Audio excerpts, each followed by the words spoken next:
Good evening.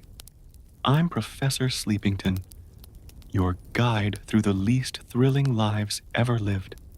Tonight's subject? Oh, it's a biography so profoundly uneventful, so magnificently monotonous, it might just cure your insomnia for good. Picture it, Houston, Texas. The year is 1981.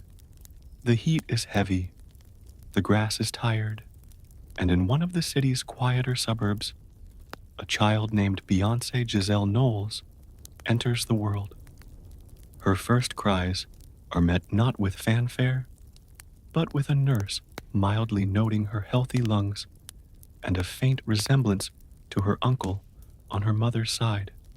Even then, she was already destined for greatness, or at least for consistent vocal lessons and a closet full of tiny pastel dresses.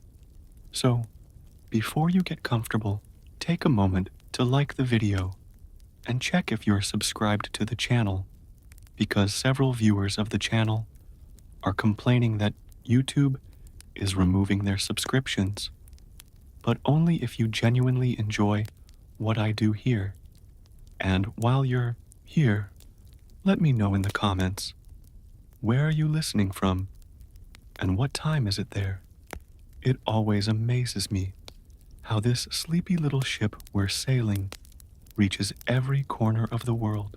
Now, dim the lights, maybe turn on a fan for that soft background hum, and let's begin tonight's sleepy descent into mediocrity.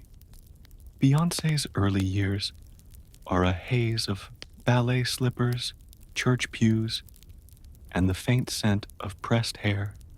Her parents, Matthew and Tina, were respectable, organized people who excelled at two things: managing other people's time and making sure their daughters stayed indoors after 8 p.m. Beyoncé, a child of few words and many songs, began humming tunes before she could spell Texas.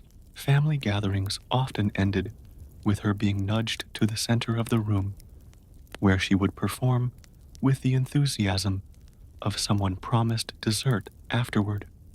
Historians still argue whether her first love was music or attention. Both, perhaps, arrived hand in hand, much like her eventual backup dancers.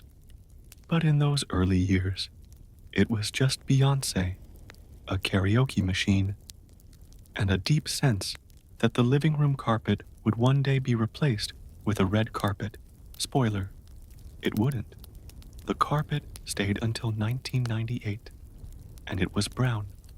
Her name, unique, and now globally recognized, came from her mother's maiden name, Beyoncé, adjusted slightly because spelling things phonetically is a Texan tradition as sacred as iced tea. At school, she was quiet, the kind of student who wouldn't raise her hand, but whose project presentations involved background music and precise choreography. Teachers noticed her talent, and more importantly, how often she insisted on lighting cues for her science fair display. By the age of 7, Beyoncé had already won a local talent show with a rendition of John Lennon's Imagine. The judges were stunned, not only by her voice, but by the fact that a second grader demanded a sound check. Her prize was a small trophy and the beginning of a lifelong habit, never settling for second best unless it involved hotel rooms. A quirky fact often overlooked: Beyoncé had an unusual fear of chickens as a child. No traumatic backstory, just a deep, abiding suspicion of poultry.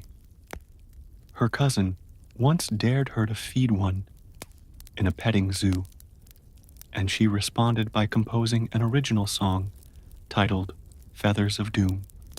It was, by all accounts, a banger. The Knowles household was run with military efficiency. Chore charts were laminated, Snack times were scheduled.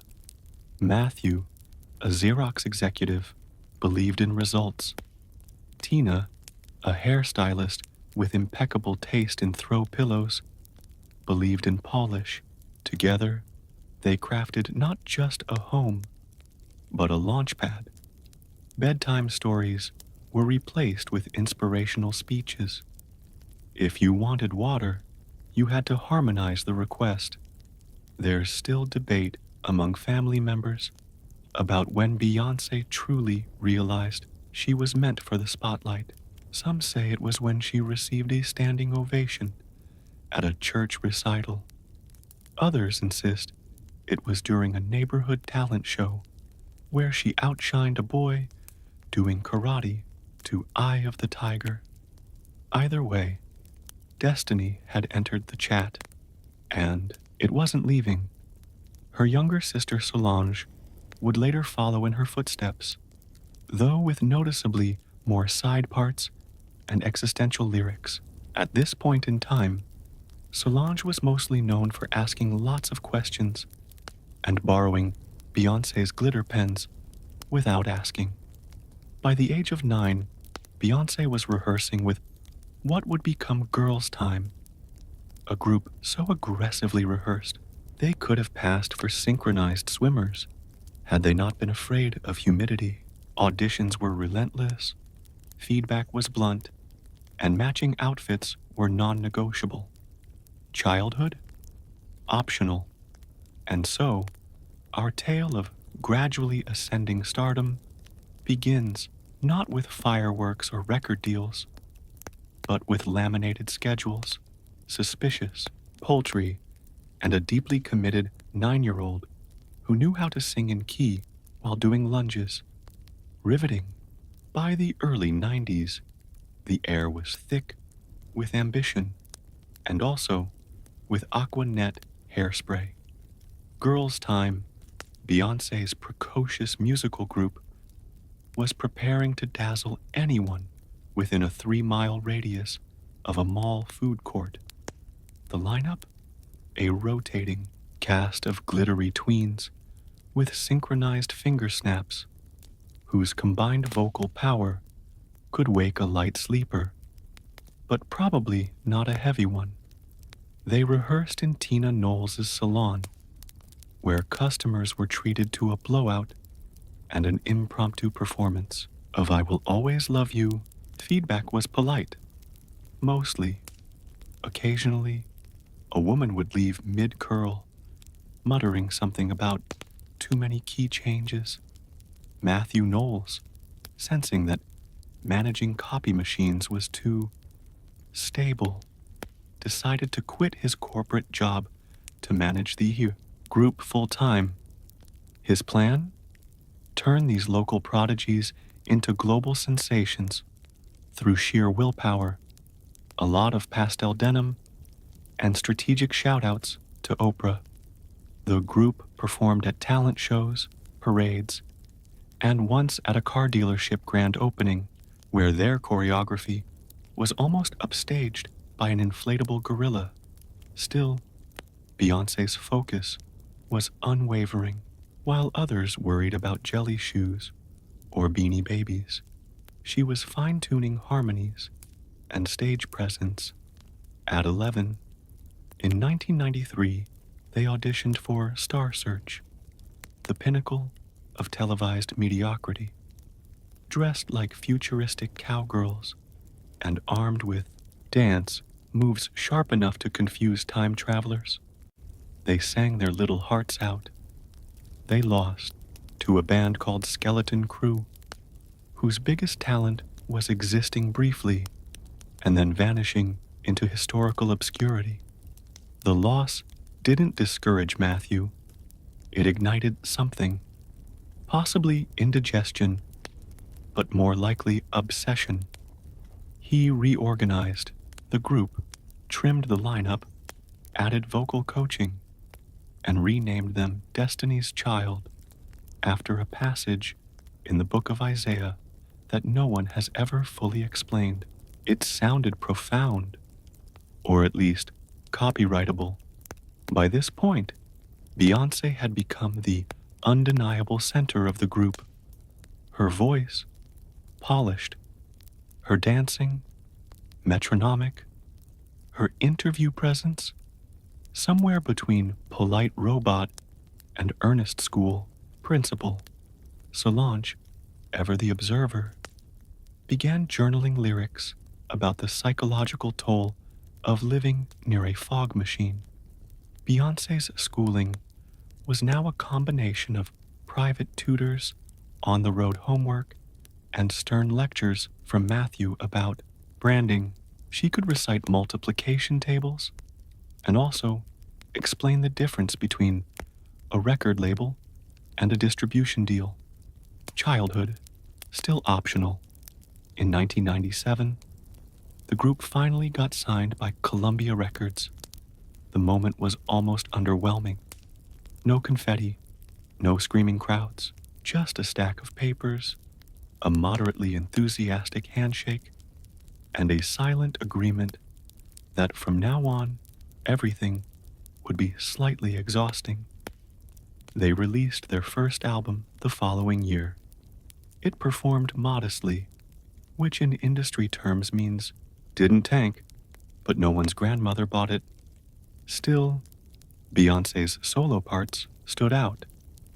Radio DJs began mispronouncing her name with increasing frequency, a sure sign of impending fame. Behind the scenes, group dynamics were becoming complicated. Equal billing on stage did not mean equal shine.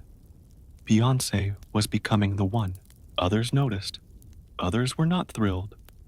There were murmurings, passive-aggressive notes, and one awkward incident involving mismatched microphones. Matthew, now fully in Dad Ager mode, made some adjustments. Members rotated out faster than backup dancers in a J-Lo video. Eventually, the lineup stabilized, but not before the press began calling the group Beyoncé and the Others, a nickname that somehow stuck despite PR efforts. Through it all, Beyoncé remained composed, or at least internally screaming, while maintaining perfect posture. Her professionalism was becoming legendary. She once performed a 3-minute set with a sprained ankle, a broken mic, and 2 eyelash extensions in her eye. Audiences never noticed. By the time the writings on the wall dropped in 1999, Destiny's Child had officially made it. Double platinum sales, award nominations, and the subtle shift from mall tours to stadium bookings. But behind the glittering facade, the group was already becoming a vessel, a very expensive, choreographed vessel for Beyoncé's solo destiny. As the world began chanting, "Say My Name," Beyoncé quietly prepared to say hers alone. But not yet. There were still albums to record, feuds to politely ignore, and harmonies to blend with increasing passive aggression. Ah yes, the early 2000s, an era defined by flip phones, low-rise jeans, and a cultural obsession with reality TV stars named after fruit. But more importantly, this was when Destiny's Child began its slow transformation from a group into a concept vaguely orbiting Beyoncé. Following the meteoric success of the writings on the wall, the group achieved that rare celebrity milestone, being both internationally adored and internally combustible. Interviews became minefields. Smiles were just tight enough to look real on camera, and during rehearsals, you could practically hear the unspoken thoughts buzzing beneath the harmonies. This is Beyoncé's group now, isn't it? And yes, it was. Their third album, Survivor, dropped in 2001, coincidentally named after how most of the members felt being around Beyoncé for more than 15 minutes. Tracks like Independent Women became anthems, inspiring a generation to abandon toxic relationships, and also buy a lot of metallic crop tops. Behind the scenes, the lineup kept evolving. By now, Destiny's Child had more former members than the British royal family had corgis. Each exit was framed as amicable, but industry insiders whispered of creative differences, scheduling conflicts, and one particularly heated argument over backup vocal distribution in a Target parking lot. Still, the machine rolled on. Beyoncé's face-dominated album covers, music videos, and promotional posters. Meanwhile, Kelly Rowland and Michelle Williams began answering interview questions with the glazed enthusiasm of people who had fully accepted their roles as supporting cast members. It's worth noting that despite the group drama, Beyoncé never missed a beat. Her performance schedule was relentless. She sang, she danced, she spoke in interviews with the same carefully measured sincerity one might use when accepting a moderately prestigious municipal award. Historians still argue whether Beyoncé orchestrated the group's hiatus or whether the universe simply rearranged itself to allow for her solo career to happen. Regardless, in 2003, the moment arrived. Her first solo album, Dangerously in Love, was a polite way of saying, "Welcome to the Beyoncé show." The lead single, Crazy in Love, debuted with a horn blast so powerful it briefly disrupted butterfly migration patterns in 3 states. Jay-Z, her co-star on the track, entered the picture both musically and romantically. But more on him, eventually, very eventually.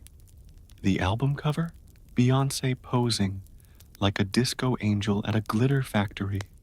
The sound, slick, catchy, and aggressively polished. The reception, thunderous. She won 5 Grammys that year, and probably could have won more if she'd entered the categories for architecture and physics. Her rise was oddly inevitable, not meteoric, because meteors fall. She rose like a luxury elevator, complete with velvet wallpaper and its own lighting technician. Of course, this transition wasn't entirely scandal-free. Some critics muttered about nepotism, Matthew Knowles's overbearing management style, and whether the other Destiny's Children had been gently exiled or aggressively rotated out of frame.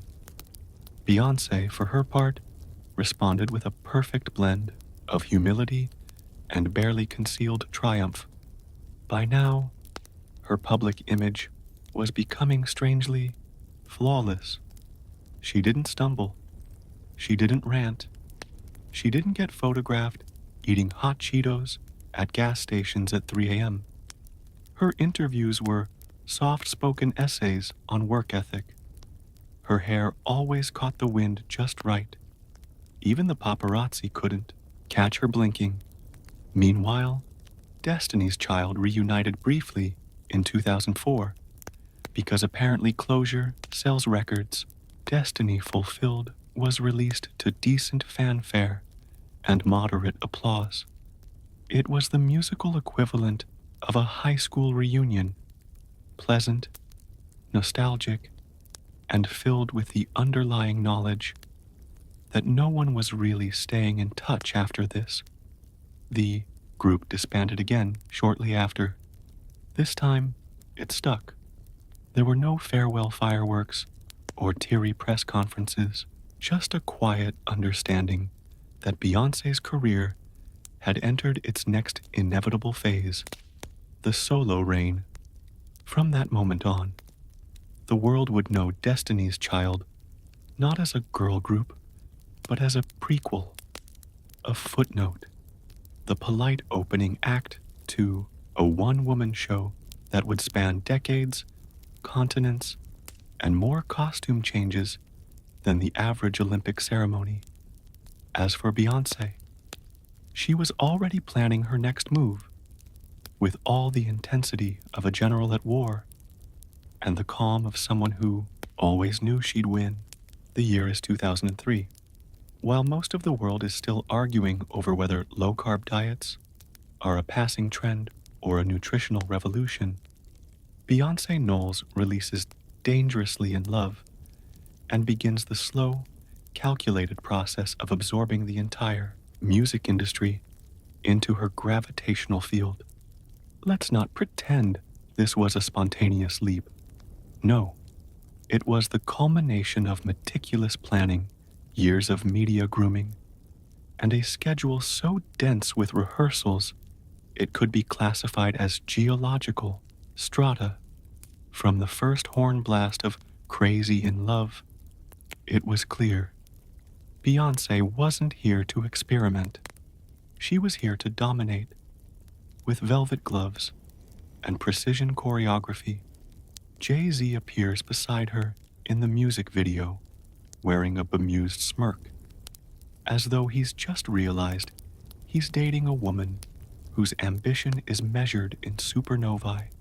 Their on-screen chemistry is warm, but not scalding, passionate, but highly controlled. It's less young love and more mutual acquisition.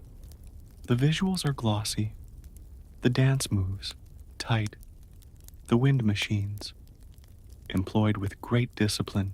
She spins, she hair flips, she side-eyes the camera with an expression that says, "I'm both dangerously in love and precisely on beat." This was not just a debut, it was a launch sequence. Beyoncé wasn't testing waters. She was crossing oceans with a GPS and multiple backup engines. Historians still argue whether Beyoncé's solo success was inevitable or simply well managed. Was she the natural inheritor of pop royalty? Or did her team, led by her ever-watchful father, Matthew Knowles, simply outmaneuver everyone else? The debate continues in quiet corners of music blogs and coffee shops where indie purists sip overpriced pour-overs and whisper about authenticity. Meanwhile, Beyoncé continued undeterred. Each single from Dangerously in Love was a small empire. Baby Boy, Me, Myself, and I, Naughty Girl. She didn't just sing songs. She curated eras. Her performances were carefully calibrated, doses of sultry and safe. Always just enough sensuality to spark headlines, never enough to lose a Walmart sponsorship.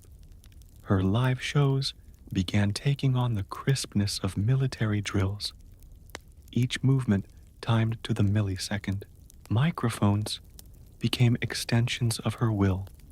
Backup dancers fell into line like well-trained shadow puppets. Even her dramatic pauses carried emotional gravity, like musical semicolons. And the awards flowed in. Grammys, MTV Awards, Billboard accolades. She won Best Contemporary R&B Album and Best Female R&B Vocal Performance, all while maintaining a demeanor of gracious modesty, so polished it may have been coated in shellac. Let's take a moment, too, to admire her branding choices. Beyoncé wasn't just performing. She was building a mythology. Carefully chosen interviews, sanitized behind-the-scenes footage, and early whispers of something called Sasha Fierce, an alter ego designed to absorb and compartmentalize her fierceness. A bit like Clark Kent, if Clark Kent sang like an angel and owned 400 pairs of heels. A quirky, historical tidbit here. Beyoncé once admitted she created Sasha Fierce because she was shy. That's right, shy, like a solar flare pretending to be a candle. As Dangerously in Love climbed charts and shattered expectations, Beyoncé's public image entered its first true metamorphosis, no longer just the standout from Destiny's Child. She became inevitable, like seasonal allergies or taxes. The fashion industry took notice. Designers rushed to dress her. Magazines featured her on covers with captions like Queen Bee and Flawless at any angle, often accompanied by editorial pieces that use the words empowerment and iconic a suspicious number of times. And yet, for all the obvious spectacle, her persona remained oddly distant, controlled, like a museum exhibit, breathtaking, beautifully lit, but under glass. You could admire her, you could aspire to her, but you'd never be her. Her relationship with Jay-Z began to drift from music video subplot to tabloid staple. Were they dating? Were they collaborating? Were they quietly assembling a dynastic empire that would make the Rothschilds look like disorganized Etsy sellers? All signs pointed to yes. By the end of the Dangerously in Love era, Beyoncé had achieved something remarkable. She'd become both artist and institution, pop star and brand, performer and performance. And the best part? She made it look easy, effortless even. Of course, nothing about it was. Behind the scenes were grueling rehearsals, relentless touring schedules, and a team of managers, stylists, choreographers, publicists, and assistants who collectively powered the Beyoncé machine like the oarsmen of an ancient Roman galley, except with better lighting and significantly more lip gloss. But for the public, it was all glamour, all glow, all Beyoncé. She was no longer dangerously in love. She was dangerously in control. Ah, yes, 2008, a year remembered by most for the global financial crisis, but by Beyoncé fans for something far more emotionally pressing. The birth of Sasha Fierce, an alter ego so carefully curated it made Dr. Jekyll and Mr. Hyde look like a bad improv duo. With her third solo album, titled I Am Sasha Fierce, Beyoncé decided to split herself in two, creating a double-disc narrative that attempted to differentiate between Beyoncé the introspective artist and Sasha Fierce, the electrifying performer. It was conceptually bold, like serving two different cereals in the same bowl and hoping they don't get soggy too fast. Disc 1 featured the pensive Beyoncé, vulnerable, piano-laden, full of soul-searching ballads like If I Were a Boy and Halo. Her voice soared with the energy of someone softly crying in a Chanel gown. Listeners were invited to feel, to reflect, to sob quietly while staring into the middle distance. Disc 2, however, opened the trapdoor to Sasha Fierce, an entity forged from glitter, wind machines, and supreme upper body isolation. Here came the Beyoncé, who shouted her dominance through the anthem of a generation.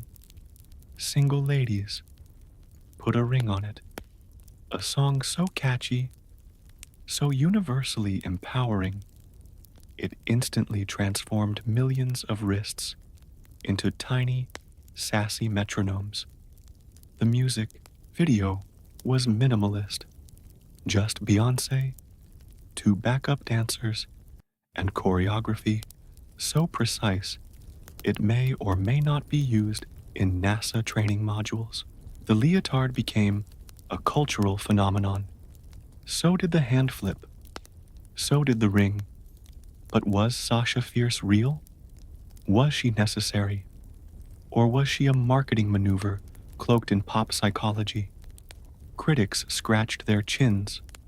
Fans screamed. And Beyoncé? She stood serenely above it all.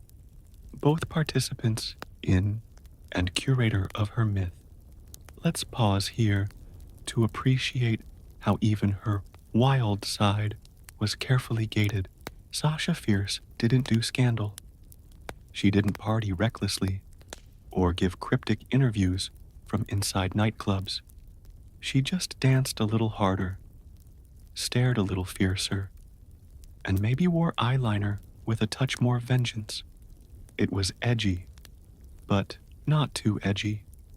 Just enough for the PTA mom to say, well, she's a little much, but I still let my daughter listen to her. As the Sasha Fierce era grew, so did Beyoncé's image as a global performer. She wasn't merely doing concerts. She was hosting events, from televised award shows to worldwide tours. She delivered performances with the precision of synchronized watches. Every step had a purpose. Every camera angle had a soul. And every costume change, oh, the costume changes, emerged with the timing of a magician's reveal. Sequins, gold lame, bodysuits that could deflect sound waves. And not once did her wind machine fail her. She performed at the inauguration of President Obama in 2009, singing At Last like she had personally escorted the nation through the civil rights movement. The moment was iconic. The dress was stunning. The pitch? Flawless. At this point, Beyoncé had begun transcending music entirely. She was becoming an idea, a floating archetype of perfection, wrapped in vocal melisma and empowerment slogans.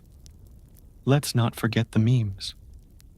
Single ladies birthed 1,000 parodies, from Justin Timberlake in a leotard to every wedding reception DJ in North America throwing it on when rings went missing. And through it all, Beyoncé remained impeccably unbothered, graceful, poised. Her interviews, rare and restrained. Her smile, public but elusive. Her reign, quiet but absolute. Behind the scenes, however, the engine roared. Matthew Knowles' influence began to wane as Beyoncé took full control of her business. Parkwood Entertainment, her management and production company, was forming quietly, like a sleeping lion, gently sharpening its claws with a latte in hand. She was no longer just the face of her brand. She was the brand. She curated her image with such discipline that even tabloids grew weary. There were no breakdowns, no tirades, no messy social media rants. Just Beyoncé, forever rehearsed, forever excellent. At this point, a lesser celebrity would have launched a fragrance line and faded into mid-tier talk shows. But Beyoncé, she launched a fragrance line and ascended into pop immortality.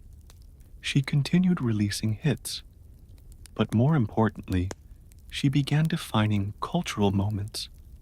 Her every appearance, every project, every gesture seemed to reverberate through the entertainment world with the soft thunder of inevitability. And yet, through all the flair, all the fierceness, all the Sasha, there remained an essential quietness. Beyoncé was loud on stage, yes, but off stage, she floated. She did not tweet. She manifested. She did not vent, she revealed. She didn't perform chaos, she curated serenity. In 2010, she bid farewell to Sasha Fierce. She's gone, she said in interviews. I don't need her anymore. Just like that, the alter ego was retired, like a perfectly folded costume placed in storage. It had served its purpose.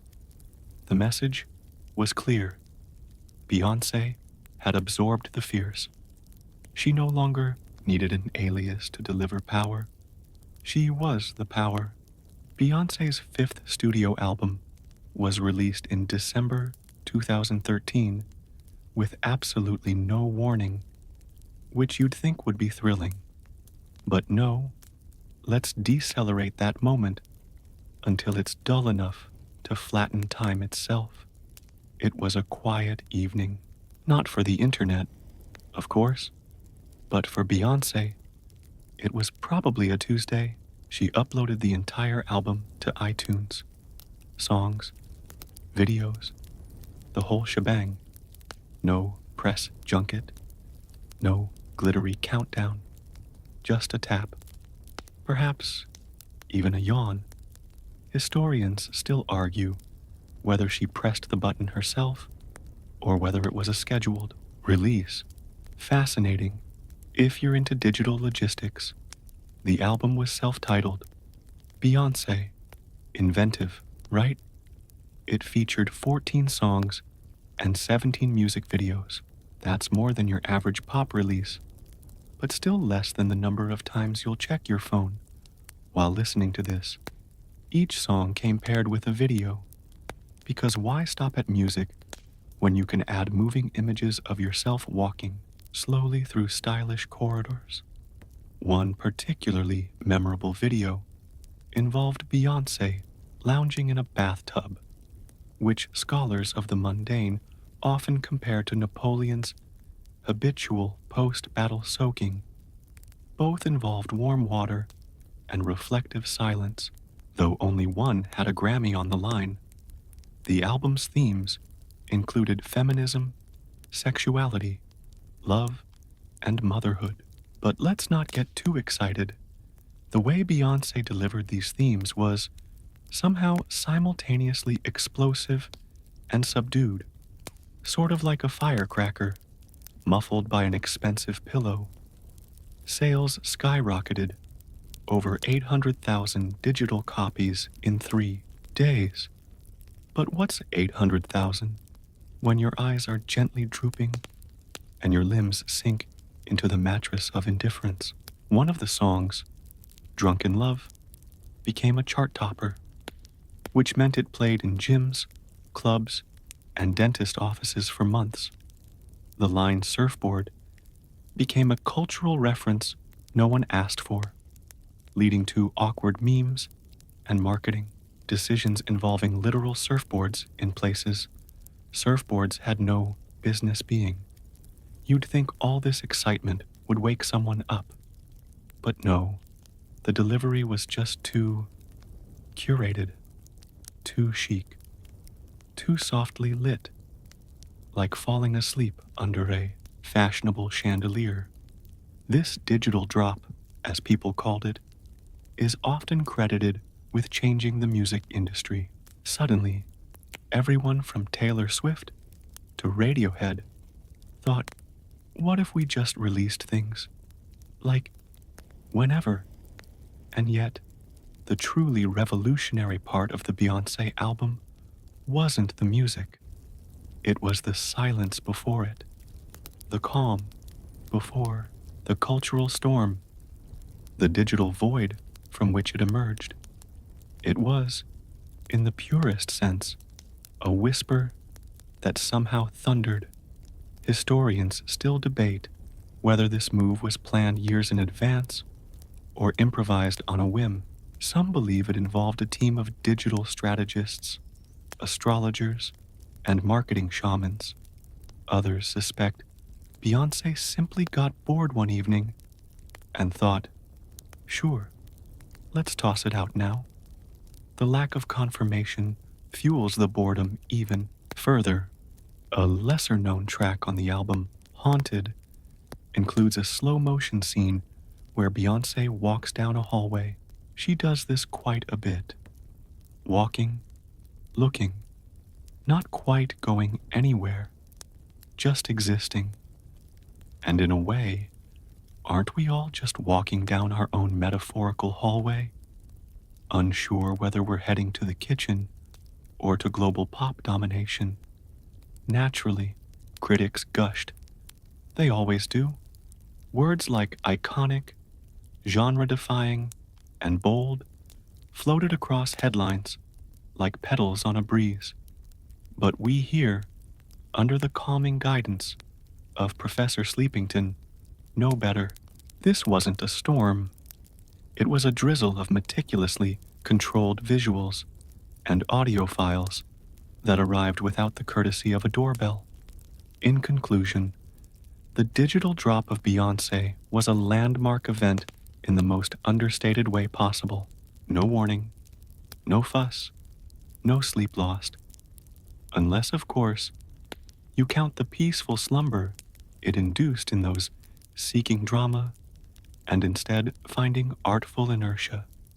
Now, we arrive at the part where Beyoncé becomes not just a singer or performer, but an icon, a cultural symbol, a living, breathing meme generator. One might expect fireworks, confetti, screaming crowds.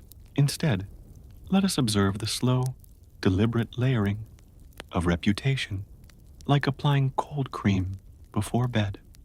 The year was 2016, and Super Bowl 50 had all the expected fanfare: oversized helmets, corporate sponsors, nachos. But nestled within this spectacle was a halftime show, and within that halftime show was Beyoncé, dressed in a leather jacket, surrounded by dancers. The moment was inspired by the Black Panthers, which meant some viewers clutched their pearls, while others nodded slowly, their monocles shaking with measured approval. She performed Formation, a song released the day before, again with no build-up, no pre-sale bundles, no limited edition vinyl in marbled lavender. Just, here it is, a music video dropped like a very polite anvil, featuring references to Hurricane Katrina, police brutality, and hot sauce. Historians still debate whether the hot sauce was literal or metaphorical. The mystery endures. Now, Formation wasn't just a song, it was a declaration. But let's not overheat the kettle. It was also filled with long pauses, slow camera pans, and Beyoncé quietly sitting in a flooded room, as one does. And in case you blinked and missed it, yes, she mentions carrying hot sauce in her bag. Swag. This marked a turning point, the moment when Beyoncé ceased to be just a pop star and became definitively Beyoncé Tem, a brand, a philosophy, a thesis statement with backup dancers. She announced the Formation World Tour shortly after, and tickets vanished faster than energy at a Monday morning meeting. Fans queued online, in physical lines, and possibly in parallel dimensions. But despite the demand, the shows themselves were more precision than pandemonium.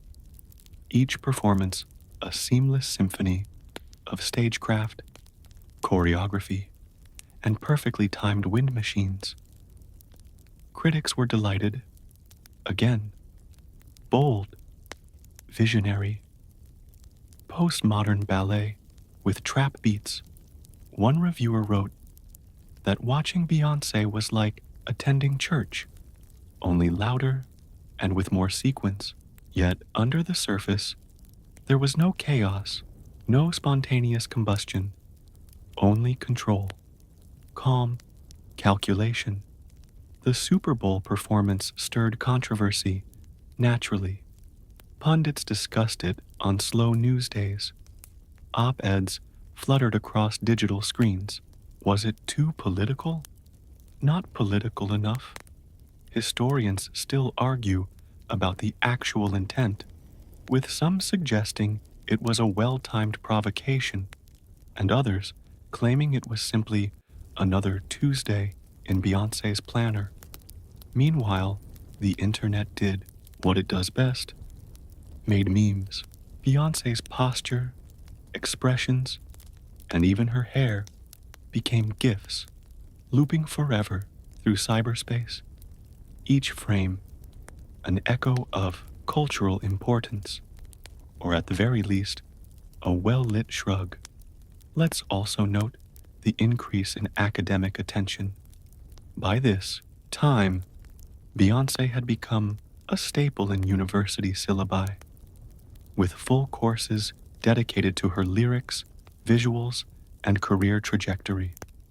Professors with horn-rimmed glasses whispered earnestly about the post-structuralist implications of lemonade. Somewhere, Foucault's ghost blinked twice and rolled over. And yet, amid all this grandeur, Beyoncé maintained her silence. She rarely gave interviews, preferring to let the art speak, or rather, murmur, for itself. The result was a paradox. A public figure who said little, but whose every gesture spawned essays, debates, and fridge magnets. Somewhere along the line, her beehive, not the hairdo, but the fan base, swarmed to defend her from even the faintest whiff of criticism. A misinterpreted tweet? A misplaced camera angle? The swarm descended with gifts and love and an alarming knowledge of IP addresses. The Formation era did more than sell records. It sold a worldview. You didn't just attend a concert. You joined a conversation, a sleepy, stylish conversation, held in hushed tones, over a mug of chamomile tea, and a projection of slow-motion hair flips. And so, the icon was formed, not with explosions, not with scandal, but with a series of highly aestheticized, politically tinged PowerPoint presentations in motion, all accompanied by a bass line and subtle ambient lighting. Ah yes, lemonade, not just a beverage, not just a summer cliché, but a cultural artifact released in 2016 that would send think pieces into overdrive and softly shatter dinner party conversations across select zip codes. It was a visual album, which in normal terms means music, but with matching pictures. But this wasn't just a series of music videos.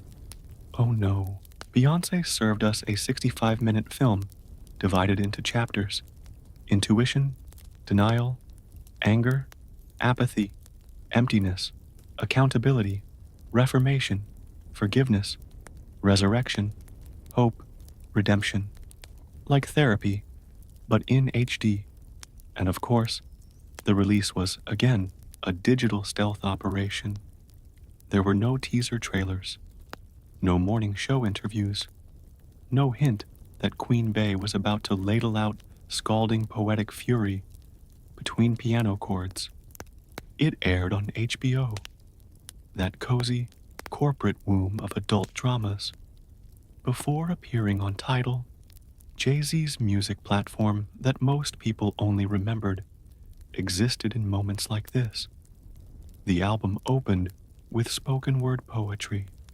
Yes, poetry, the kind that makes you wonder whether you should be sitting more upright and possibly taking notes. Beyoncé whispered, paced, and occasionally stared directly into the lens with the expression of someone who knew something you didn't, and never would. The subject, alleged betrayal, possibly marital, probably emotional, definitely very aesthetic. The internet, of course, exploded. Who is Becky with the good hair? They asked, and asked, and asked. Entire YouTube channels were born trying to solve this non-crime.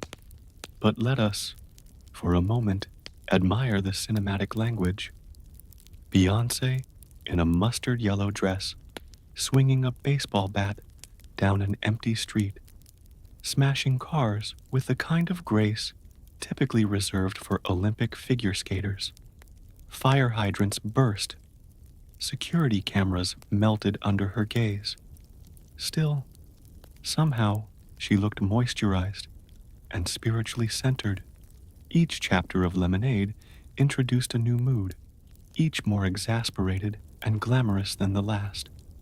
We saw her submerged underwater, floating on stage sets built like ruins, sitting in vintage cars, reclining in grand old southern homes, always staring, always daring us to blink. Musically, the album ventured everywhere. Rock, country, trap, gospel. Jack White made an appearance, confused but cooperative. James Blake's whispering piano joined in. Even the Dixie Chicks were summoned from whatever cave country acts are stored in between controversies. But the real star? The pacing, slow, measured, each frame a magazine cover, each scene a deliberate pause in the rush of daily media. This wasn't entertainment, it was syllabus material, doled out in 4:4 time, with divine lighting. Critics collapsed in reverence. Rolling Stone wrote something breathless. The New York Times declared it a cultural moment, which is journalism code for we don't know what it is, but we feel like we should be respectful. Universities scrambled to update their syllabi. Young professors with tote bags and semi-ironic glasses prepared lectures titled Lemonade and the Diaspora of Emotional Aesthetics. Discussions were held. Tears were shed. Term papers were written in dorm rooms filled with fairy lights and half-empty LaCroix cans. The fans, the Bayhive, they didn't just digest Lemonade, they enshrined it, quoting lyrics as scripture, posting reaction GIFs in response to every unrelated piece of global news. They declared Lemonade the new standard for personal growth, breakup etiquette, and multimedia feminism. And yet, for all its thunder and symbolism, Lemonade was elegant, like a monologue delivered while slow dancing with your own rage. It was Beyoncé at her most vulnerable, and simultaneously her most untouchable, which, if you think about it too hard, is peak branding. In the quiet aftermath, the couple, Beyoncé and Jay-Z, didn't implode. They doubled down, released a joint album, went on tour, sold out stadiums, proved that nothing, not even marital turmoil immortalized in verse, could disrupt the empire. Historians still wonder, was it all real? Or a narrative choice, a myth built on autobiographical clay, molded by artistic hands into a perfectly paced soft tornado? And that, dear listener, is the true genius of Lemonade. Not the bat, not the metaphors, not even Becky, but the fact that no one really knows where the performance ends and the person begins. And in a world addicted to constant noise, Beyoncé reminded us how powerful a whisper could be when it's wrapped in gold lighting, painfully slow zooms, and absolutely no interviews. Let's now drag ourselves very slowly to the fabled desert of Indio, California, where young people in fringe jackets pretend to understand music while dehydrating in style. Yes, it's time for Coachella 2018, the year Beyoncé didn't just headline the festival. She absorbed it into her bloodstream and emerged as a fully evolved deity of stagecraft. But first, some trivia to yawn over. Originally, Beyoncé was scheduled to perform in 2017, but alas, biology interfered. She was pregnant with twins, so the performance was postponed a year, giving her precisely 365 more days to build something so grand, so layered, so aggressively academic, that Coachella would be retroactively renamed Baychella, and everyone would pretend that wasn't a little weird. The stage, oh, the stage, a multi-level pyramid filled with musicians, dancers, and a full-on HBCU-style marching band. That's historically black colleges and universities, for those of us who don't live on Twitter. It was a tribute, a celebration, and a bold reclamation of cultural space, one brass section at a time. Now, this was no ordinary pop concert with backup dancers and sparkly lights. No, no. This was a meta-performance ritual, complete with coded references, scholarly precision, and costumes that probably had footnotes. She opened with a quote from Lift Every Voice and Sing, sometimes called the Black National Anthem, and from that moment, it became abundantly clear. This was going to be the most intellectually intimidating concert in music festival history. Every move was choreographed to death and then resurrected with purpose.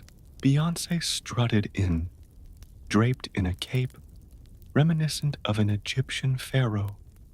Was it just fashion, or an allusion to divine rulership? A metaphor, or just an excuse to glow like the sun under festival floodlights?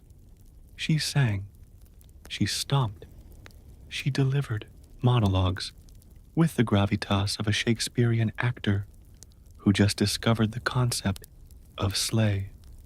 There were baton twirlers, there were majorettes, there were step dancers, the kind of details that make one feel guilty for blinking. And then came the guests. First, Destiny's Child. Yes, again, emerging from the platform like surprise icons in a video game. The crowd wept, or at least blinked very slowly due to sand exposure and mild existential dread. Then came Jay-Z, carefully inserted like an asterisk in a Wikipedia entry. He rapped a few verses, exchanged minimal public affection with Beyoncé, as is tradition, and vanished again into the golden haze of choreographed forgiveness. Solange joined the party too, in what can only be described as a joyful sister twirl. That surely sent Tumblr into an emotional tailspin. Now, imagine the logistics. Over 100 performers, live instrumentation, custom-built bleachers, rehearsals that likely required military-grade scheduling software, all for a show that was live-streamed and then instantly mythologized by the masses. And the costumes, dear listener, let us pause to appreciate the fashion evolution. From the Egyptian queen motif to the Balmain yellow hoodie and denim shorts, a sartorial love letter to collegiate pride and couture defiance. Somewhere between homecoming game and luxury end times, each outfit had meaning. Each movement had intention. The sheer density of symbolism was so thick, cultural critics had to tag team articles just to unpack 3 minutes of footage. And yet, amid the spectacle, Beyoncé was somehow calm, composed, surgical, like a professor delivering a performance art dissertation with a wireless mic and immaculate posture. The performance ended with a quiet bow, followed by a grateful smile, not a scream, not a confetti cannon, just Beyoncé, soaking in the glow of collective awe and walking off like she hadn't just redefined the entire concept of live performance. Music scholars and TikTok theorists alike would spend the next year decoding the show. Essays were published, documentaries were made. The term Black excellence was uttered so frequently that it began to echo across academic hallways and influencer captions alike. Coachella 2018 wasn't just a concert, it was an institutional reordering of cool, brought to you by a woman who barely seemed to sweat. And as we fade into the desert dusk of memory, let us reflect on what was left behind. Dust-covered flower crowns, overpriced cold brew, and a ghostly hum of bow down drifting through the sand. Let's take a sluggish stroll through the less glittery, but far more financially significant side of Beyoncé's life. Her transformation from a music icon to business mogul. Yes, dear viewer, you're about to hear about brand deals, equity, stakes, and other thrilling adventures in corporate structuring. Please try to stay awake. Now, many celebrities slap their name on products and call it a day. Perfumes, sneakers, vitamin gummies, whatever sticks to the consumer consciousness for long enough to fund another mansion. But Beyoncé, she took the slow and methodical route of empire building with all the drama of an accounting seminar, but with better lighting. Our first stop, Parkwood Entertainment. Formed in 2010, this was Beyoncé's way of saying, why rent a stage when you can own the theater? A fully integrated management, production, and entertainment company. She's not just the artist.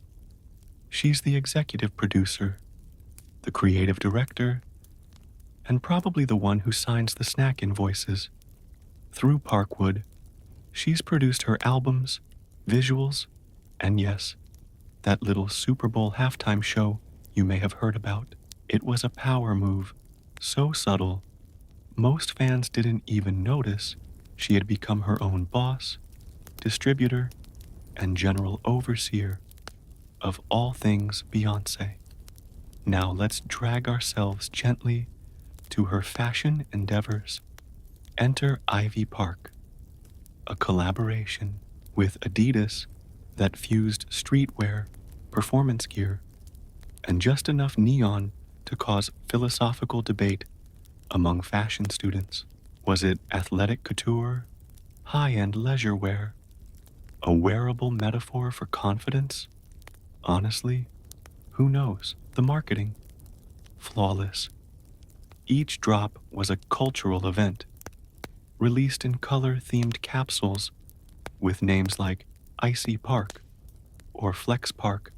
Beyoncé herself would model the outfits in eerie stillness, staring directly into your soul through Instagram posts scheduled for maximum hypnotic impact. Consumers, or as brands like to call them, community members, would scramble to buy these pieces as though they contained actual magic. Some of them even fit. But perhaps the most dull yet impressive aspect of her business approach is ownership. Beyoncé has never seemed particularly interested in being a mere face of anything. No, she wants equity, control, residuals, royalties, the kind of boring, long-term financial decisions that make accountants weep with joy. When she performed at Coachella, She didn't just accept a paycheck, she negotiated the rights to film it, then sold the resulting documentary, Homecoming, to Netflix for a reported $60 million multi-project deal. Just Beyoncé things. And let's not forget the Peloton partnership.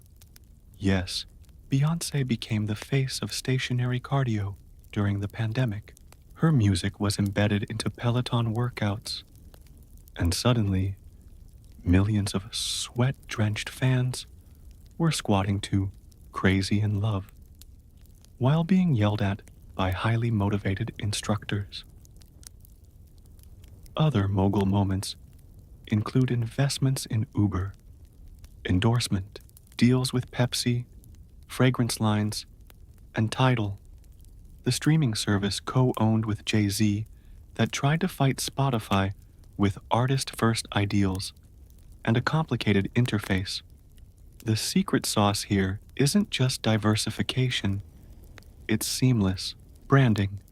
Beyoncé doesn't just launch things, she curates them, wraps them in mystery, drops them without warning, and disappears before the applause even finishes echoing. Even her marketing is on brand. In one campaign for Ivy Park, she sent custom PR boxes to influencers that included rolling racks of clothes, themed accessories, and sometimes even human-sized boxes with her voice playing from inside. Sleepy? Yes. Effective? Absolutely. It's this balance, the mystical and the methodical, that defines her mogul era. No loud declarations, no brash press conferences, just quiet takeovers and sudden power moves wrapped in elegant photo shoots. And yet, somehow, she never comes off as corporate. There are no cringe slogans, no forced boss babe moments, just Beyoncé, calmly accumulating influence, like a queen who already owns the chessboard and is just watching the pawns shuffle around. So, if you were hoping for scandalous boardroom drama or hostile takeovers, I regret to inform you, this section ends not with a bang, but with a balance sheet. As the lights dim on Beyoncé's business exploits, let's exhale in unison and marvel at the sheer dull magnificence of someone who made equity deals feel like a lullaby. If you've made it this far, congratulations. You've survived Coachella, weathered fashion lines, and endured equity negotiations.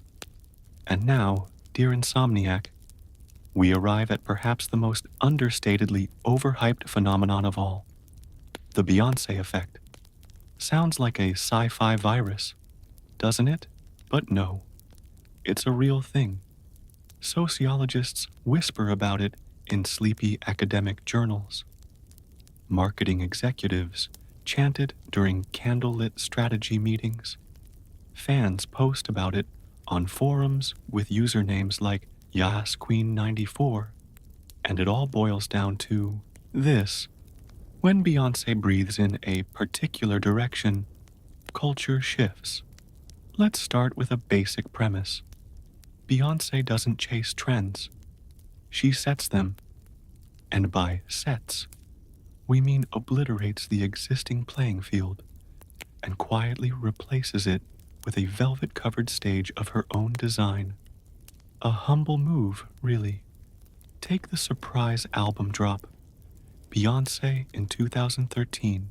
No marketing, no warning. Just, there it was, at midnight, glowing on iTunes like an unsolicited gift from a benevolent monarch. Music executives panicked. Other artists followed suit. Even the word drop entered the mainstream like a cool uncle who started wearing sneakers to barbecues. Then came Lemonade, a visual album so layered with symbolism, fans formed decoding teams. Think of it like the Da Vinci Code, but with bathtubs full of metaphors, baseball bats smashing cars, and poetry from Worcestershire. The themes: infidelity, black womanhood, legacy, rebirth. A casual evening, really. But what made Lemonade such a cultural bombshell wasn't just its message, it was how Beyoncé used her own personal pain, or at least a hyper-controlled artistic representation of it, to ignite conversations across gender, race, and class. People didn't just watch it, they wrote theses about it, and while we're on the subject, Black is King, a visual companion to The Lion King. The Gift gave the phrase music video an inferiority complex. It wasn't a soundtrack, it was a multimedia art installation masquerading as a Disney tie-in, and it made other artists seriously reconsider their own green screens. The Beyoncé effect also reshaped award shows, or perhaps more accurately, exposed them. The infamous Album of the Year snubs became cultural litmus tests. Each time Beyoncé lost to a less adventurous, usually paler nominee, social media erupted in sleepy outrage. She was robbed, they said, calmly but passionately. Even the Super Bowl, that bastion of beer commercials and confusing penalties, bent the knee. Her 2016 performance, clad in Black Panther-inspired regalia, turned a sports halftime into a political statement, complete with raised fists and police unions losing their collective minds. And let's not forget how the word queen itself has become so attached to Beyoncé, it's practically trademarked. She didn't ask for it. She just stood very still while the internet did the rest. Now, not all influence is intentional. For example, Beyoncé's infamous "walk away from the mic and let the fans sing the final chorus" moment has been copied so many times. It's now a required module in pop star training academies. Do they teach it in online courses? Probably. She's also responsible for the widespread use of fan cams, reaction memes, and those slow-mo hair flips that have haunted every junior high talent show since 2007. Truly a legacy in motion. Perhaps the most exhausting, impressive part of it all is how she makes it look effortless. No thirst traps, no tweet storms, no apology tours, just slow, controlled movements that ripple outward like soft waves across a sea of over-caffeinated media. So, the next time you hear someone say, "That's giving Beyoncé," you'll know it's not just a compliment, it's an acknowledgement that the entire cultural weather system briefly tilted in her direction. And as we close this chapter on her omnipresent influence, remember this: Beyoncé may not be physically present in every trend, but her fingerprints are all over your algorithm. Yes, the elevator. A confined metallic box, 3 celebrities, no audio, and the internet collectively losing its ability to remain calm. It was May 2014, a simpler time. Vine still existed. TikTok was but a gleam in a developer's eye, and Jay-Z, Beyoncé, and Solange Knowles stepped into an elevator at the Standard Hotel after the Met Gala. The doors closed, the security camera rolled, and what followed was, somehow, both action-packed and utterly mundane. Solange launched a flurry of high-heeled fury at Jay-Z. Beyoncé stood stoically, like the eye of the hurricane, and the world saw 58 seconds of security footage that changed absolutely everything, and also nothing at all. There was no sound, no context, no public statement, Just a blur of flailing limbs, awkward dodges, and Beyoncé adjusting her dress like nothing had happened. The footage leaked, of course, likely by an underpaid employee now vacationing somewhere expensive. And the world reacted accordingly. Memes, think pieces, gifs looping the kick in glorious silence. Conspiracy theorists sharpened their tiny digital pencils. Was Jay-Z cheating? Was Solange just hungry? Had someone forgotten to compliment her outfit? Did Beyoncé cast a silent spell mid-scuffle to freeze time? We may never know. What we did get was a joint statement from the family that managed to say both everything and nothing. Jay and Solange each assume their share of responsibility for what has occurred. They both acknowledge their role in this private matter that has played out in the public. Translation? Mind your business, peasants. Beyoncé herself addressed it later in a remix of Flawless, delivering the now iconic line, of course, sometimes ish goes down when there's $1 billion on an elevator, which really is a more elegant response than most PR firms could muster in a year. But what made this incident particularly Beyoncé-esque was the aftermath, or rather, the lack of aftermath. No explosive interviews, no reality show confessions, no carefully staged therapy sessions.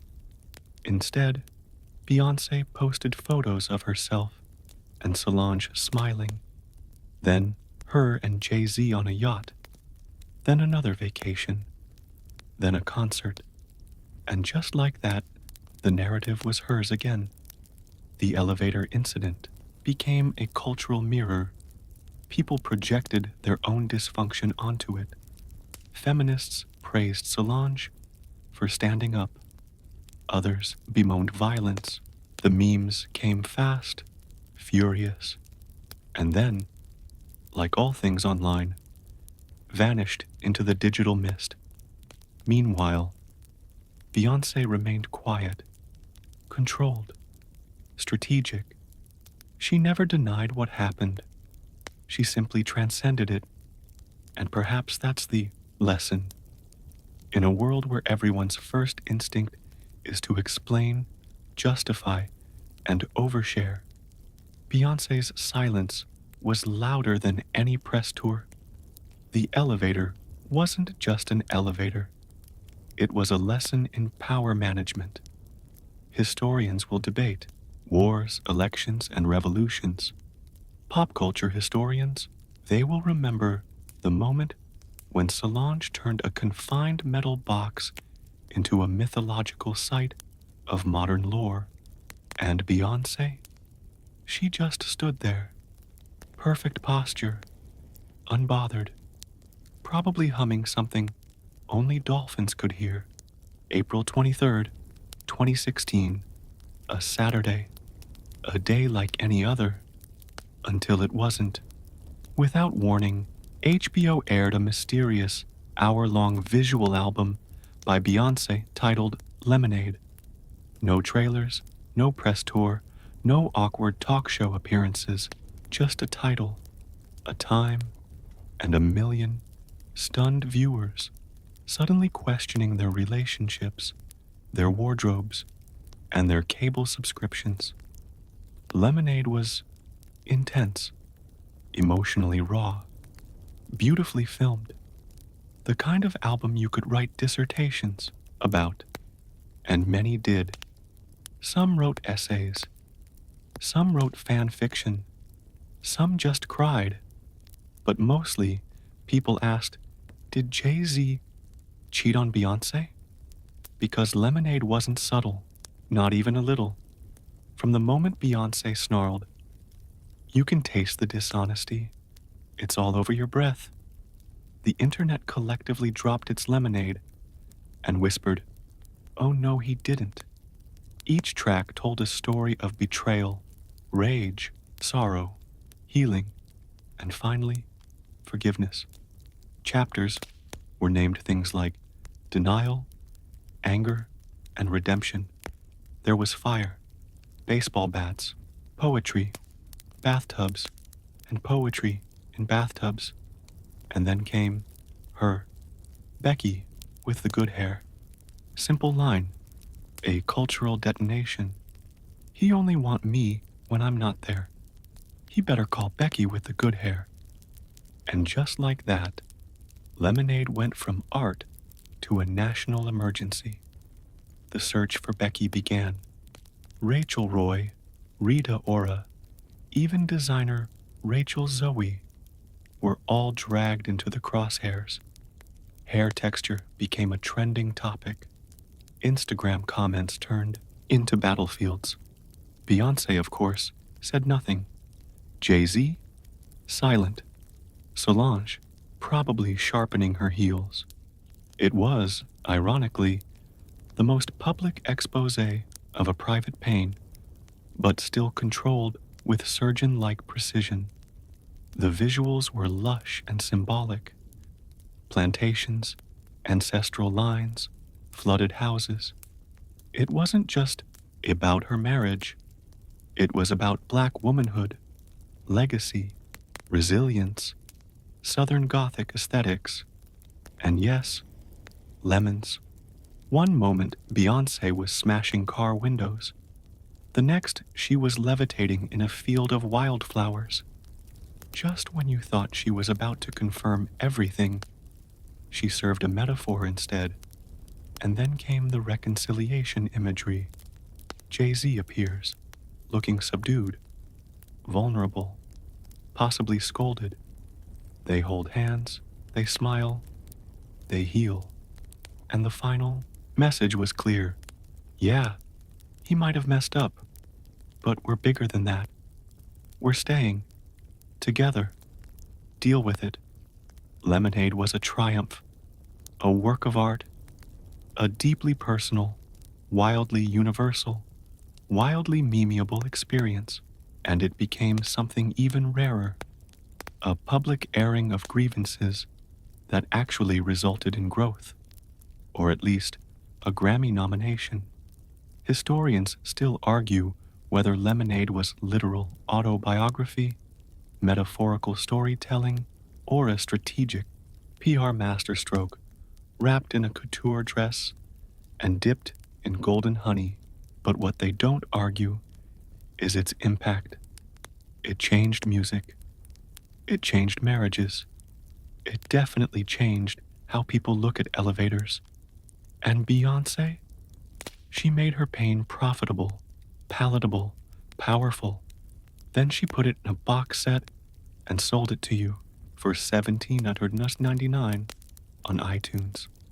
Now, when an ordinary mortal makes a terrible mistake, say they forget an anniversary, or burn dinner, or maybe hypothetically cheat on Beyoncé, they usually apologize with flowers, or a dramatic voicemail, maybe a "we need to talk" text.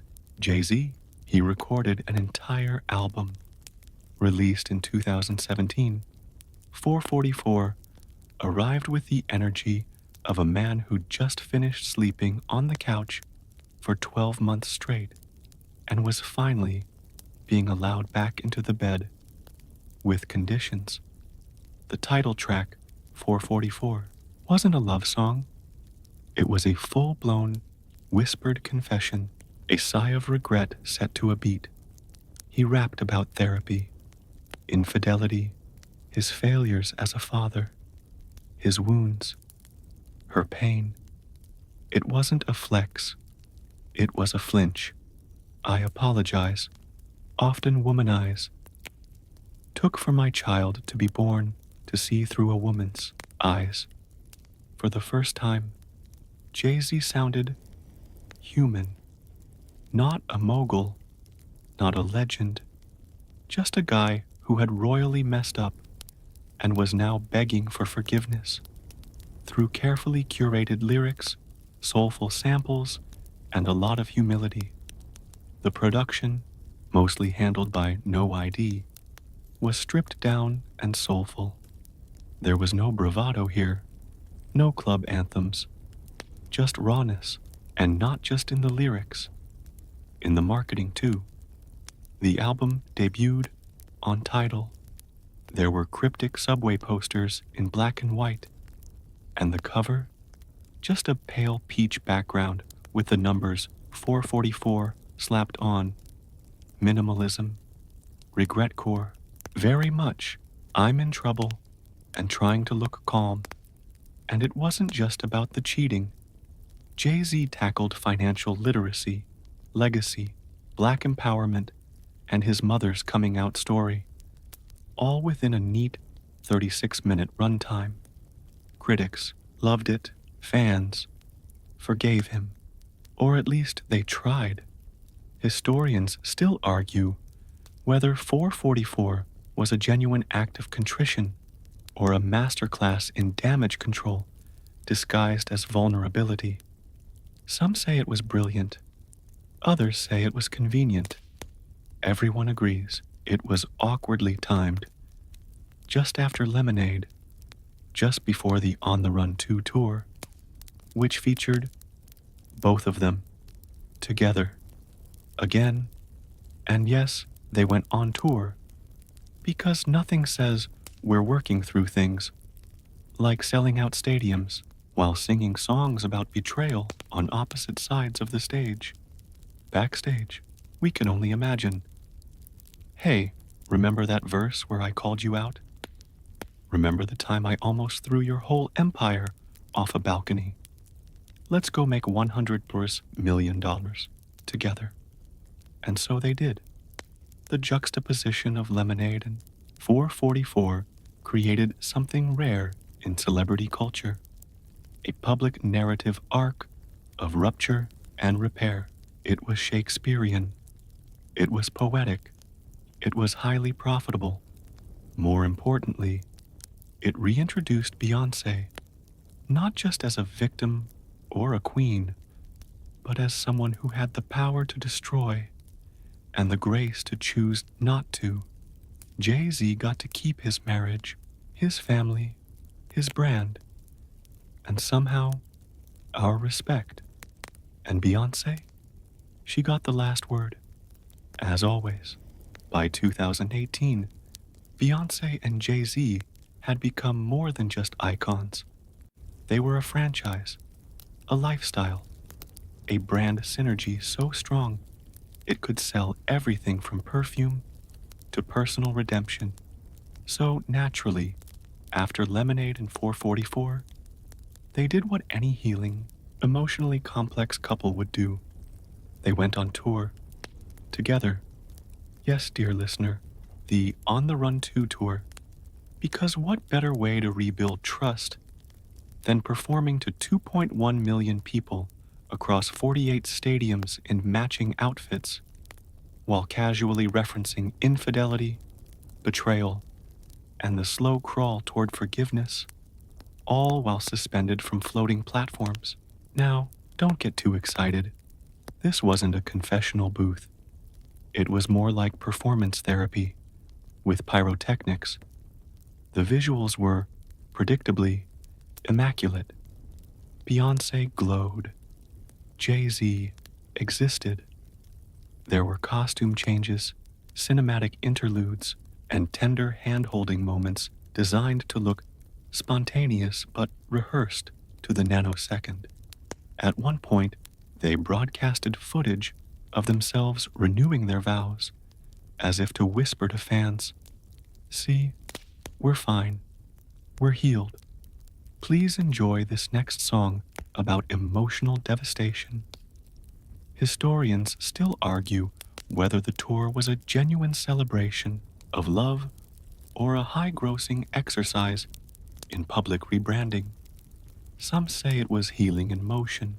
Others say it was PR therapy with lighting cues. What we know is this: the chemistry was back, but not the flirty kind, more the kind that says, "I'm watching you, and if you mess up again, the next album won't be metaphorical." Financially, it was a monster, grossing over $250 million it became one of the highest earning tours of the year. Emotionally, it was complicated. There were moments of sweetness, shared smiles, whispered lyrics, synchronized steps that hinted at a unity reborn. And then there were the moments when Beyoncé's eyes seemed to say, I haven't forgotten, but I'm choosing to sing instead of scream. Jay-Z on his part was subdued, humbled. He wasn't the commanding presence of past tours. He was the man who knew he had almost lost everything and was grateful to be allowed on stage. It was a Beyoncé show with a Jay-Z cameo. Let's not kid ourselves. And yet, there was something deeply human in their shared vulnerability. Two flawed people, elevated by fame, exposed by art, and choosing to stand side by side in the spotlight they once used to shield themselves. Fans were captivated. Critics were impressed. Therapists likely scribbled notes furiously. And when the final note rang out, when the lights dimmed and the last couple selfie was taken, there was a collective exhale. They made it. Or at least, they made it to the end of the tour. And sometimes, that's victory enough.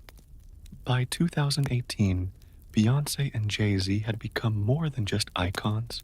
They were a franchise, a lifestyle, a brand synergy so strong it could sell everything from perfume to personal redemption. So naturally, after Lemonade and 444, they did what any healing, emotionally complex couple would do. They went on tour together. Yes, dear listener, the On the Run 2 tour.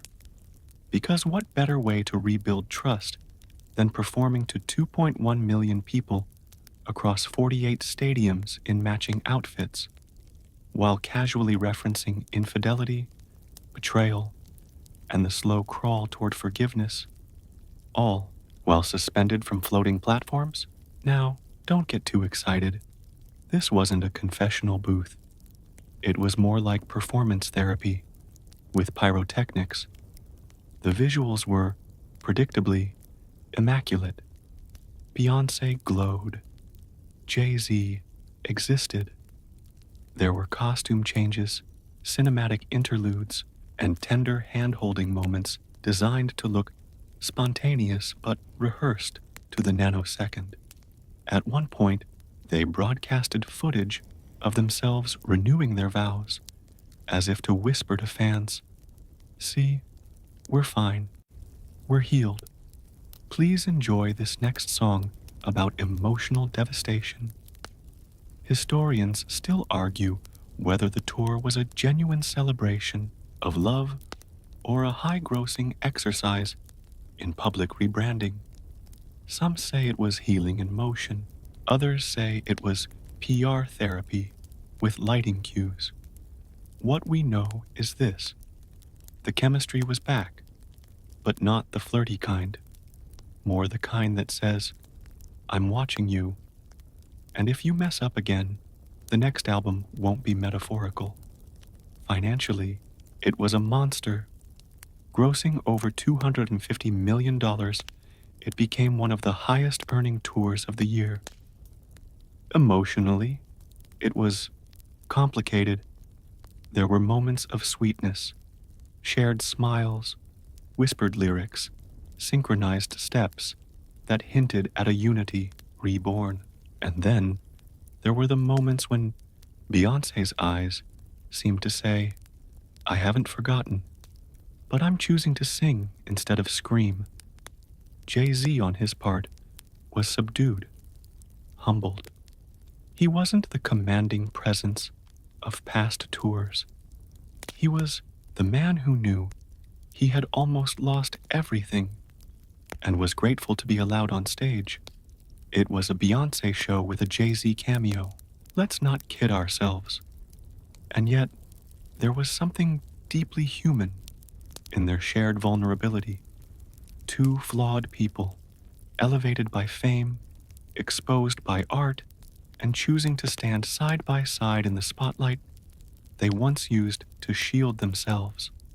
Fans were captivated, critics were impressed, therapists likely scribbled notes furiously, and when the final note rang out, when the lights dimmed and the last couple selfie was taken, there was a collective exhale. They made it, or at least they made it to the end of the tour, and sometimes that's victory enough. In 2020, as the world found itself in a dizzying spiral of uncertainty, Beyoncé quietly dropped something that was, by all definitions, the opposite of subtle. It was called Black is King, a visual album so elaborately produced, so symbolically dense, and so painstakingly choreographed that it threatened to wake viewers up with its sheer artistic force. Thankfully, many still managed to nap through the first half, thanks to its soothing cinematography and long establishing shots, inspired by The Lion King, spiritual lineage, and generational identity. Black is King was not just a companion piece to the remake Beyoncé had starred in. It was a cultural thesis wrapped in couture. And yes, there were lions. Yes, there were desserts. Yes, there were statements so layered that graduate students are still peeling them apart in essays no one will read. Each frame of the film was crafted with the detail of a Renaissance tapestry. If the Renaissance had access to Swarovski crystals and drone footage, it was a celebration of Black identity, family, and ancestral power, with a budget. Now, Beyoncé wasn't just making music videos. She was building visual universes, and just to make sure you knew it, she included interludes so poetic that one could reasonably mistake them for the audio equivalent of being gently smothered by silk. Critics praised the work as visionary. Detractors, in a stunning act of bravery, dared to call it too ambitious. But ambition, you see, was Beyoncé's preferred breakfast. She ate it cold, with gold leaf on top. In Black is King, she cast herself as a mother, a goddess, a queen, a narrator, and occasionally a glowing celestial entity in a field of burning light. Because why be one thing when you can be every archetype in mythology? Of course, her children made cameos, because even your legacy needs a supporting cast. And Jay-Z appeared too, wearing the expression of a man who fully accepted that this was Beyoncé's universe, and he was just an elegantly dressed asteroid orbiting it. Now let's talk about the fashion. There were so many costume changes. It's possible Beyoncé broke a record that the Guinness Book doesn't have the stamina to track. Each look told a story. Each hairstyle referenced something you probably should have learned in an African art history class. From Valentino to Mugler, to some designers you've never heard of, but now pretend to follow on Instagram. Beyoncé used fashion the way generals use armies, strategically, symbolically, and with an eye for total domination. The music itself was, naturally, excellent, but at this point in her career, it was almost an accessory to the visuals, like a pleasant soundtrack to your slow descent into cultural reverence. And let's not forget the pacing. Black is King moved not with the urgency of mainstream cinema, but with the languid grace of a parade that refuses to end. You weren't just watching a film, you were marinating in an aesthetic.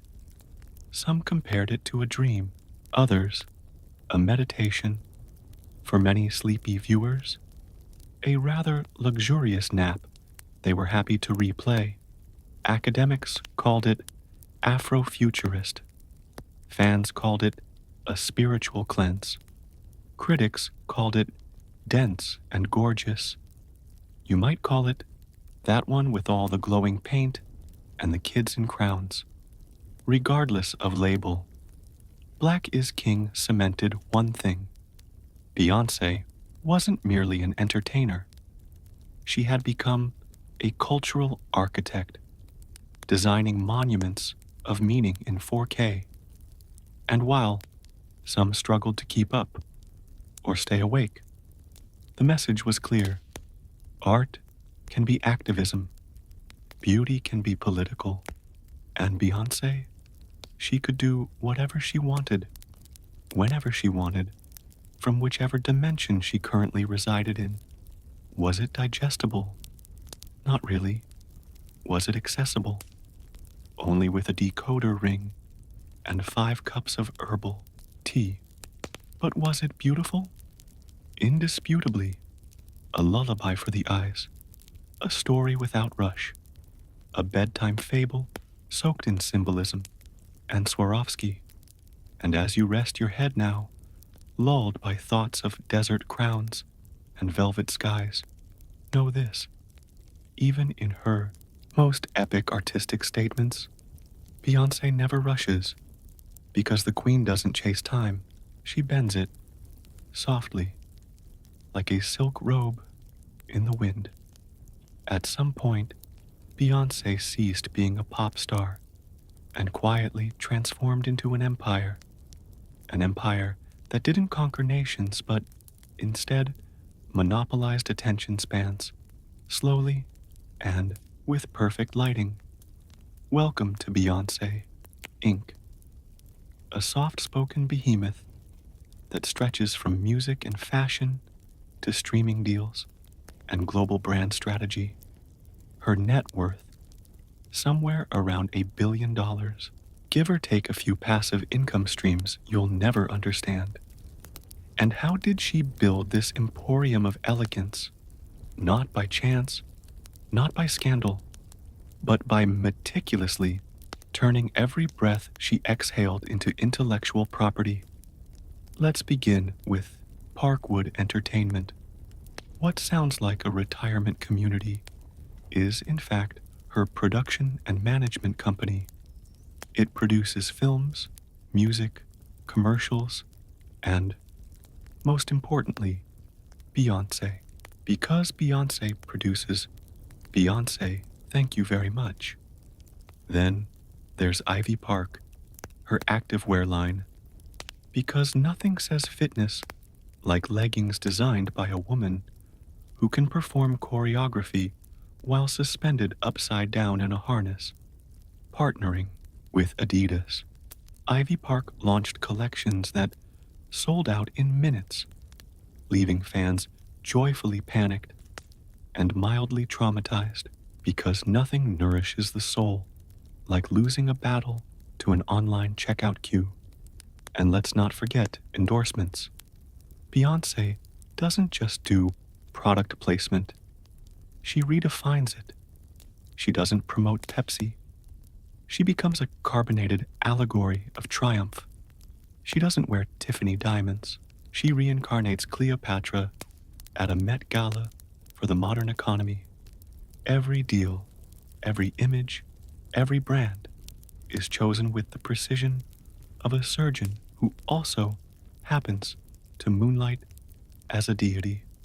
Streaming? Oh, darling, she skipped Spotify for years.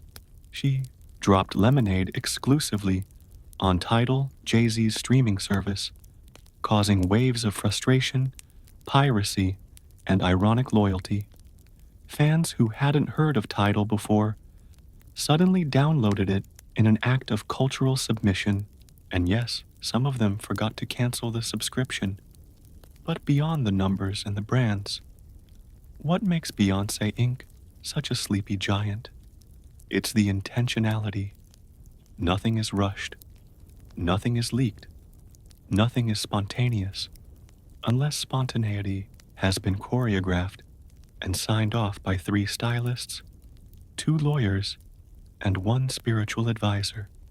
She treats her public image the way monks treat illuminated manuscripts, with reverence, silence, and golden ink. Even her abs have brand equity. She's not just selling products, she's selling an idea that excellence, silence, and precision can make noise in a world obsessed with chaos. And it works. She moves in slow, luxurious arcs. She releases once, promotes never, and vanishes entirely until the next whisper-shrouded reveal. Each move becomes a headline, each silence a strategy. The fans wait, the critics ponder, and Beyoncé, she simply continues to be Beyoncé, on time, on brand, and above all, unreachable. This isn't just business. This is legacy management. It's not an empire you can see. It's one you feel, subtly woven into fashion weeks, magazine covers, and algorithmic dreams. Beyoncé doesn't hustle, she hovers. And somewhere in that impossibly calm, brand-perfumed space, $1 billion sits quietly, collecting interest and exhaling lavender mist. So, rest now, dear listener. Breathe in the aroma of wealth wrapped in understatement. Drift off to the rhythm of residuals and royalty checks. And remember, in the land of the loud, Beyoncé whispers, and that whisper echoes forever. And so, we arrive at homecoming, not the event with awkward slow dancing and soggy punch, but Beyoncé's triumphant return to the stage after giving birth to twins. A performance so structured, so mythological, that many viewers mistook it for a religious ritual with a marching band. Yes, Homecoming was Beyoncé's 2018 Coachella performance, later released as a Netflix documentary and live album. But this wasn't just a concert. No, dear listener, this was a university thesis, a historical restoration project, and a branding masterclass, wrapped into 2 hours of coordinated chaos and sequence. She was the first Black woman to headline Coachella, and instead of simply taking the stage and dazzling the crowd, she built an entire, fictional historically Black college marching band, complete with steppers, baton twirlers, and a pyramid-shaped set that probably had its own zip code. It wasn't called Baychella for nothing. But why does Homecoming matter? Because it wasn't just about music. It was about cultural reclamation. It was Beyoncé saying, I will take this platform you've given me and use it to celebrate the brilliance, depth, and pageantry of Black culture. And she did it, flawlessly, with academic footnotes practically embedded in the drumline. She wasn't trying to go viral. She was documenting her legacy in real time. And then she disappeared again. You see, Beyoncé doesn't build momentum. She builds monuments, and monuments don't need to shout. They just stand there, quietly monumental, while the world spins around them in overstimulated confusion. Homecoming also came with behind-the-scenes footage, and here, Beyoncé allowed us the tiniest glimpse into her process. She rehearsed for 8 months. She directed everything. She dieted like a monk on a cleanse, and she did it all while raising 3 children and carrying the expectations of multiple industries on her perfectly postured shoulders. This wasn't entertainment. It was proof of concept. It was Beyoncé showing us that excellence is quiet, methodical, and incredibly sleep-deprived.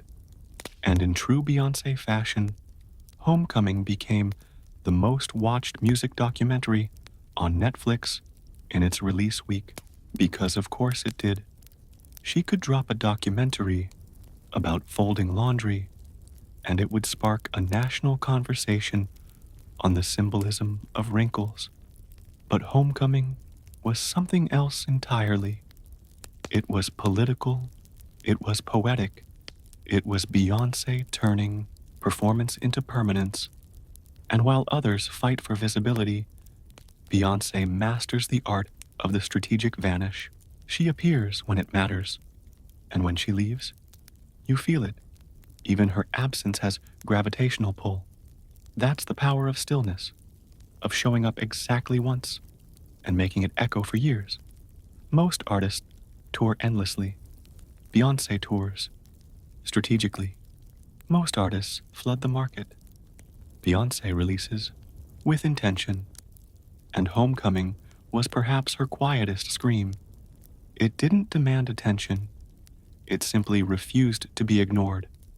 And so, as the credits rolled and fans sobbed into their sequined pillows, Beyoncé had already moved on, perhaps to another project, or perhaps to enjoy a smoothie in total silence, because while the world tried to decipher what Homecoming meant, she was already writing the next chapter.